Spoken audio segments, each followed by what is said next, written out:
Just to let you guys know, satellite provides internet to everyone. We are being asked to pay for it, and so that is wrong in itself. But my question is, the national problem, huge Texas problem, San Antonio being the #1 fat city in the United States, this is something that I really want our politicians to address is the fact that families are being asked to spend a lot of money on not even a cure, but to manage diabetes and to manage high blood pressure and to manage high cholesterol. Why do we subsidize poison? Why do we subsidize foods that poison us? Why don't we give money to the farmers that grow the Brussels sprouts and that grow the carrots and that grow the things that we need to be putting in our bodies? Why are we giving money to these companies who use high fructose corn syrup in their products, MSG? This is really important to all of us here, young and old, and everyone should be concerned because if you don't know what you're putting in your body, you're the one making yourself sick, you know? And who's going to tell you that? The company's making money off of you is not going to tell you that. I love our beef industry. I love our agriculture industry here in Texas, but we need to stop giving money to the people who are really poisoning us and killing us. And I want to hear from the representatives up here at front what their ideas are. Y'all can each share on that and then end with a closing statement, all right? Well, this gives me an opportunity. It's on. I think it ran out of batteries. No. Maybe he doesn't want to hear your answer. Well, this gives me an opportunity to tell you something about myself that you probably don't know. But I am a certified USDA meat grader, and I worked in the food processing industry for several years. I worked with the Department of Commerce in the water food industry, and I know about, for example, dinoflagellates, which is you commonly refer to as the red tide. You're only supposed to use shellfish in months that were harvested where there's no R in the month, for example.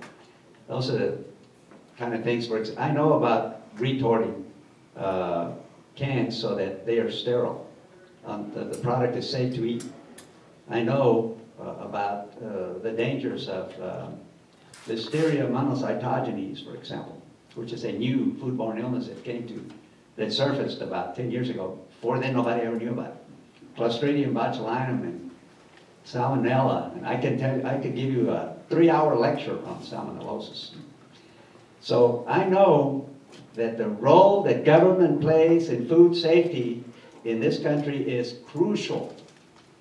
We must continue to ensure that the food supply in our society is safe.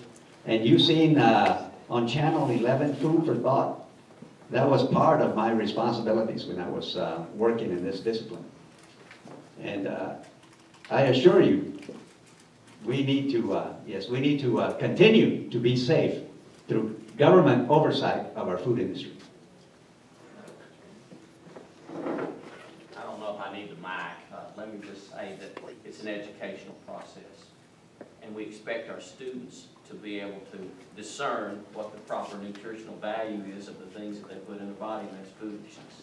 If the parents aren't going to take responsibility for that, I would be in favor of educational opportunities for parents. And we reside in a community that can become a leader in this type of diabetes treatment, for example. We have an academic facility, we've got a med school, and we've got a law school within 4 minutes of each other. There is not a university in the state of Texas that enjoys those types of assets that can combine through a synergy, create programs, attract research dollars, and put real education out there. That's going to be the key. Until people understand what the effects are, they're not going to change their behavior. And I think it has to start with the parents. And we've ragged on the parents pretty good with regard to student performance. But in this situation, I think it's absolutely imperative. And I would look favorably and encourage educational opportunities. And I think Texas Tech through our rural health initiatives and at the Health Sciences Center could be a leader in this particular regard to get the educational opportunities out there to cut down on obesity and the risks that diabetes brings, but it's got to start with education. And we have a unique opportunity to do that with the facilities and the expertise and the assets that we have.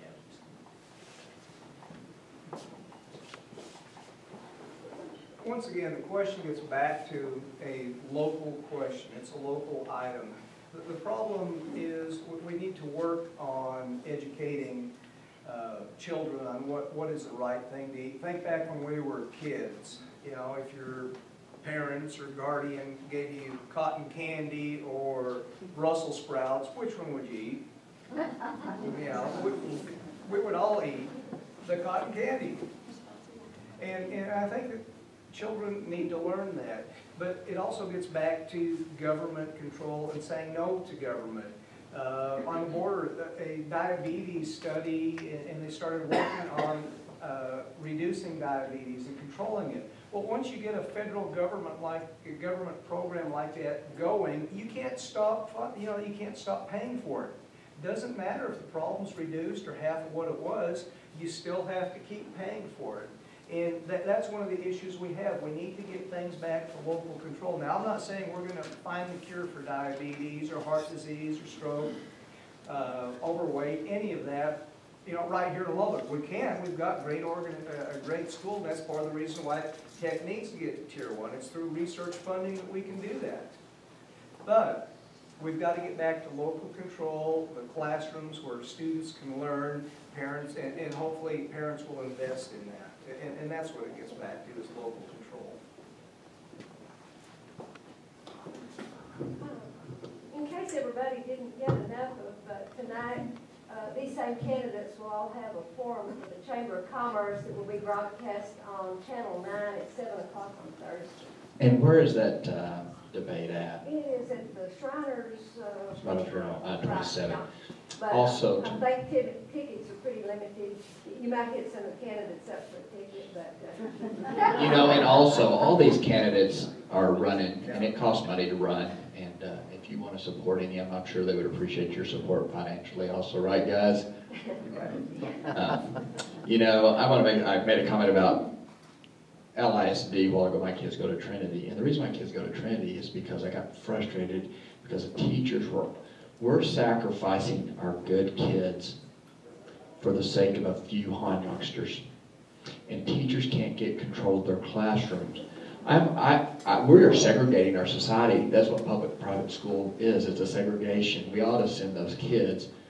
If we can't legislate morality, and I understand that, but we somehow have got to get the parents' attention that little Johnny needs to go. And we're sacrificing for the sake of dropout rate, and that's sad.